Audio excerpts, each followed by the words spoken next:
Hello guys, welcome to another session of Let's Study Bank. তো বন্ধুসকল আমি আজি ডিসকাস কৰিম ষ্টেট বেংক অফ ইণ্ডিয়াৰ যেটো এক্সাম আহি আছে মোস্ট শৰ্টলি যেটো এক্সাম আহি আছে তাৰে ওপৰত আমি কিছুমান ইম্পৰ্টেন্ট পাজল ডিসকাস কৰিম আৰু এই গোটেইবিলাক ক্লাৰিকেল লেভেলৰ আৰু প্ৰিলিমছ লেভেলৰ হ'ব আৰু আজি আমি প্ৰথম সেটটো ডিসকাস কৰিম ইয়াৰে ঠিক আছে তো আহক আৰম্ভ কৰো ফাৰ্স্ট কোৱেশ্চনটো দিয়া আছে আপোনালোকে চাই লওক স্ক্ৰিনত তো চাওক আপোনালোকে কোৱেশ্চনটো চাই লৈছে যে 8 পিপল 8জন পিপলৰ 8জন মেম্বাৰৰ কথা কৈছে যে গোটেইকেইটাই কি কৰি আছে সিটিং এৰাউন্ড এ সাৰ্কুলাৰ টেবল তো এই কোৱেশ্চনটো সাৰ্কুলাৰ পাজল হয় আৰু ইয়াতে কি কৈছে যে আমাক গোটেইকেইটা কি কৰি আছে ফেসিং দা সেন্টাৰ মানে ভিতৰৰ ফালে চাই আছে গোটেইকেইটা আৰু তাৰ পিছত আমাৰ কন্ডিশন বিলাক দিয়া আছে গতিকে আমি পিছৰ পেজটোত ইয়াৰ নেক্সট পেজটোত আমি কোৱেশ্চনটোৰ সলিউশনটো আলোচনা কৰিম ঠিক আছে চাওক কি দিয়া আছে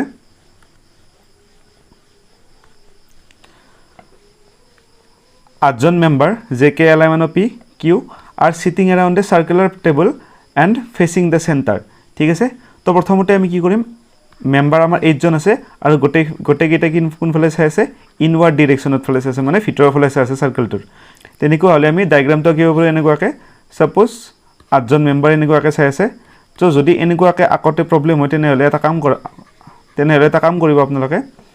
চাওক আমি যদি ডায়াগ্ৰামটো এনেকুৱাকে 1 2 3 4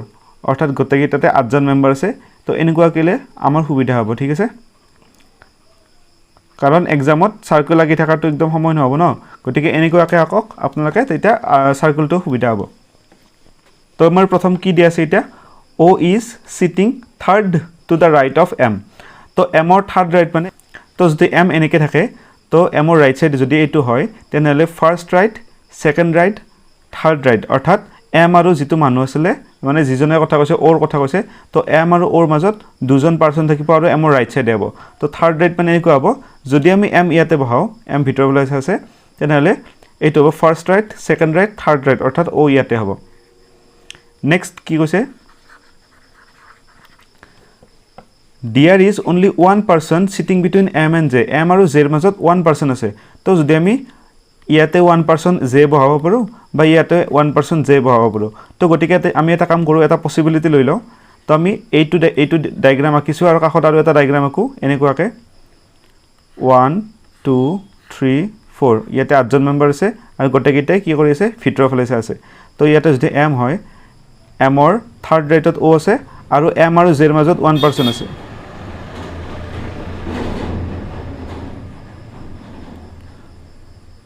one person আছে ঠিক আছে M আৰু J ৰ মাজত তো আমি প্ৰথমতে J টো ইফালে লিখিছো ৰাইট সাইডে আৰু ইয়াতে লেফট সাইডে লিখিছো নেক্সট কি কৈছে যে there are only 3 people between J and K J আৰু K ৰ মাজত তিনিটা পাৰসন আছে যদি এইটো J চাও আমি J ৰ মাজত এটা দুটা তিনিটা পাৰসন K ইয়াতে হ'ব আৰু যদি এইফালৰ পৰা চাও এটা দুটা তিনিটা গটিকে আমাৰ আলটিমেটলি কি হ'ব J ৰ অপজিটত কি হ'ব ঠিক আছে আৰু এই ক্ষেত্ৰতো কি হ'ব আমাৰ J আৰু K ৰ মাজত তিনিটা পাৰসন আছে আমাৰ K টো ইয়াতে হ'ব নেক্সট কি কৈছে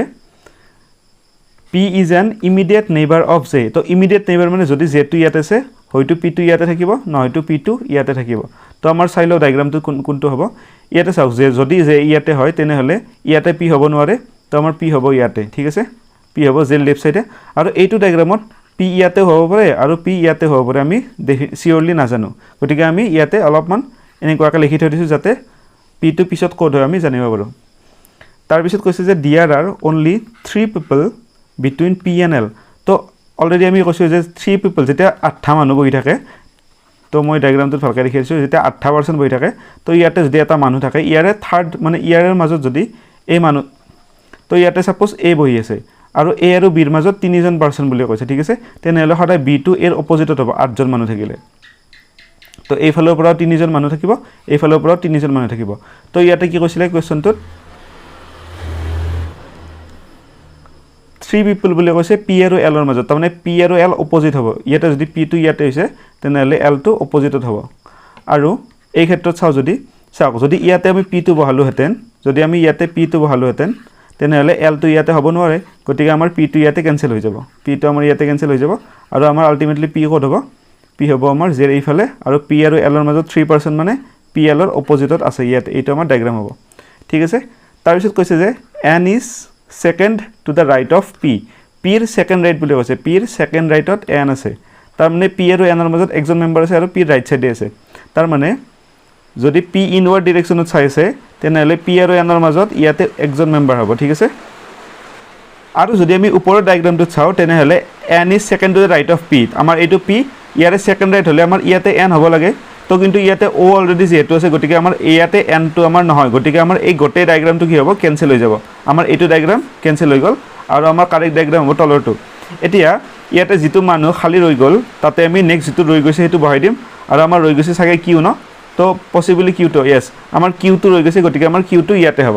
তো আমাৰ आंसर হ'ব এইটো ডায়াগ্ৰাম এতিয়া পিছফালে কেইটামান কোৱেশ্চন দিয়া আছে এইকেইটা চাই লও তো আমাৰ গোটে এইটো ডায়াগ্ৰাম হ'ব আৰু গোটে কিজন মানুহে ভিতৰৰ ফালে আছে ন ইনৱাৰ্ড ডাইৰেকশনত চাই আছে এতিয়া কোৱেশ্চনৰ আমি आंसर কেইটা কৰো নেক্সট কোৱেশ্চনৰ কি কৈছে যে which of the following is true regarding the event আচ্ছা ৰিগাৰ্ডিং দা গিভেন এৰেঞ্জমেন্ট তো কোনটো শুদ্ধ হৈছে হেতু দিছে তো কোনটো আমাৰ শুদ্ধ হ'ব হেতু দিছে প্ৰথম কি কৈছে m is an immediate neighbor of k k এর immediate neighbor m বুলি কৈছে তো ইয়াতে আমাৰ k কত আছে k এৰ immediate neighbor m নহয় আমাৰ ফুল হৈছে এটো তো আমাৰ k আৰু m ৰ মাজত একজন মানুহ আছে গটিকে immediate neighbor হ'ব নোৱাৰে ন গটিকে এটো আমাৰ ফুল হৈ যাব ঠিক আছে এটো ফুল হৈ গল নেক্সট কৈছে যে n is an immediate neighbor of j n আৰু j এৰ মাজত n আৰু j immediate neighbor বুলি কৈছে ঠিক আছে তো n আৰু j আৰু n immediate neighbor হৈছে গটিকে আমাৰ এটো কারেক্ট হ'ব তো আমি বাকি কিটা চাবই না লাগে তথাপিতো আমি চাই লও এবাৰ p is second to the left of o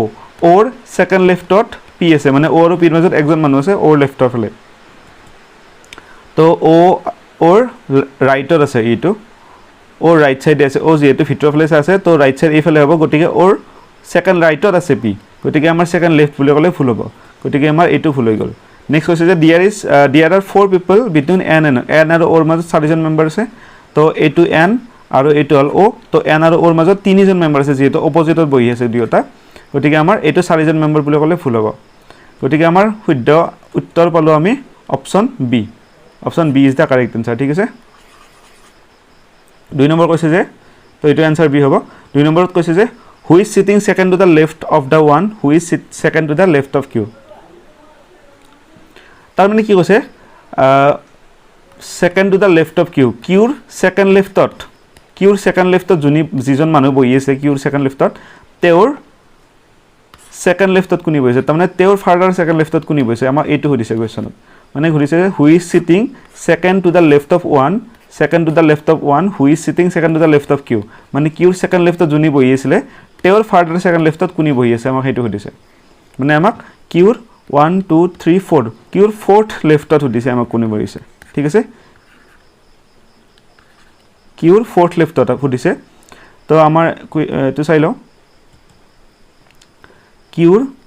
এইটো হ'ব first left second left third left আৰু ফোৰ্থ লেফট অৰ্থাৎ আমাৰ এম হ'ব आंसर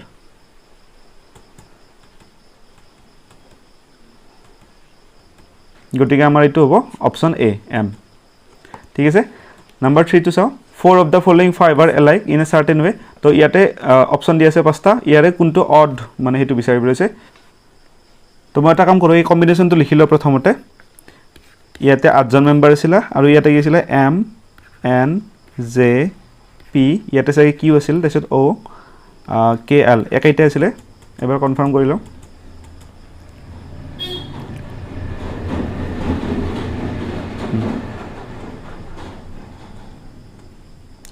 তো ইয়াতে উঠিছিল যে পি কিউ মানে পি আৰু